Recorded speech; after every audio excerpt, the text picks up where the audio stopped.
Vic Off-Road USA hit me up a few weeks ago and said they wanted me to try out one of their light bars. So this is a 14-inch light bar, and yeah, this is a super small, thin. This could fit in a lot of different places.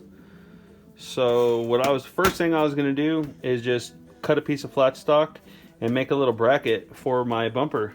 So here's the stock and there's the light. So let me cut this, drill some holes, and then my bumper actually has tabs already for a grill opening. So a little grill mesh tab that I'm not using, so this is gonna work out perfect. It's gonna be quick, easy, and let me do it and get back to you. All right, so what I did is I just set this on there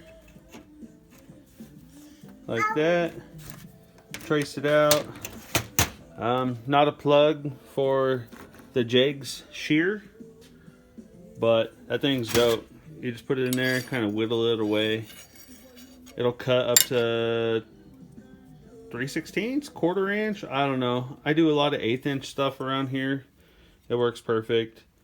So I just drilled some holes, cleaned them up, hit it on the Ryobi belt sander over there. Sorry about that malfunction. You know, deburr them. And these tabs have enough room that I'll be able to put a nut in here and get a 10mm. So I need to take this out to the truck, measure the width, and drill those in, and then I can paint this, and that's done. Super basic, super easy. Maybe $1 worth of material, if that. Guys, been a couple days, been busy, but here we go. Here's the finished product. I just welded those bolts in there, and then I put these in just to kind of space it up a little bit, and then one will go on each on the tab that is on my bumper already, and then this will sit on there just like that. The reason why I welded those is so I don't have to get to it. So that's it. That's how I made the bracket to go on my bumper. I am going to paint this thing, put it all together, and then go put it on the truck.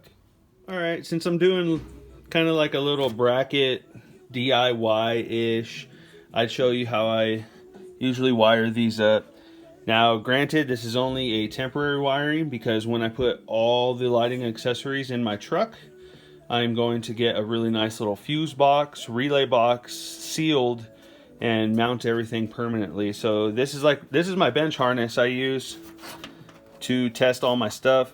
Just a little fuse holder, obviously positive, negative. These little LED lights only need like a 5-amp fuse. This is just a big old spool of wire, so I can pretty much reach wherever the accessory is. I have a switch. When I'm testing stuff, I just like to use a switched ground. It's the best way. There's a positive, and this is kind of just what I wanted to get at. Whenever I wire this stuff up, obviously positive, negative, I always like to switch the little bullet connectors. That way you can never hook this up backwards. Since LEDs are polar, this is a fail-safe installation right here. So if you ever have to take the bumper off, you can just unsnip them, and when you put it back together, you know it's gonna work. So let's go put it on.